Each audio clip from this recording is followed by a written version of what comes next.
piacciono i panini, maionese e ketchup. E poi per digerire un bicchierino di grappa. Indosso magliette e robe di gabba. E sotto i pantaloni metto solo il make up. Mi piacciono i panini specialmente ca trippa. E faccio vinto tutto con una 7-up. E sotto il calzone tengo un sparatrack perché mi giuro sempre il rinda zip. È vero, a casa in famiglia noi siamo un'equipe, è solo frequentate da persone VIP. Si gioca a brisa, a poche a strip e ci si lascia andare con la musica pop. Invece a casa mia noi parimmo una truppa, a sera ci facciamo che la famiglia rompeppa. Nu pochi scoop, nu pochi stop e poi ci consolammo che faccio la zuppa.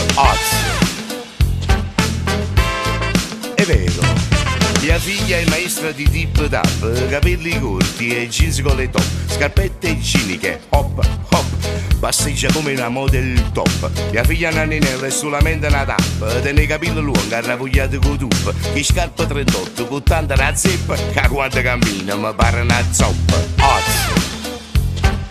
È vero, è vero.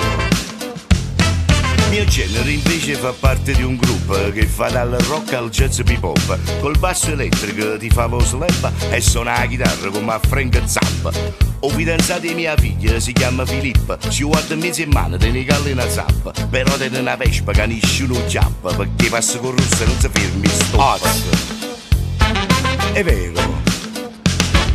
Mi piacciono i giornali che ti fanno lo scoop e c'ho l'abbonamento alla rivista Check Up. Mio figlio compra i dischetti flop e tutte le riviste con i videoclip. Mi piacciono i giornali di mia femmina coppa con tutti i zizzapore e solamente con slip. Mio figlio invece ha pigliato un grip per dire un dog dopo Lina e Pip. È vero.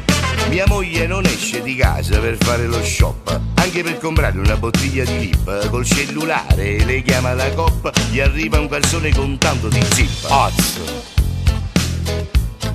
È vero, mia moglie invece ha da cena la coppa, perché sono 3 mesi che non va zip. E se i bustole pesano troppo fra, o trova qualche struzzo che ci sa in coppa.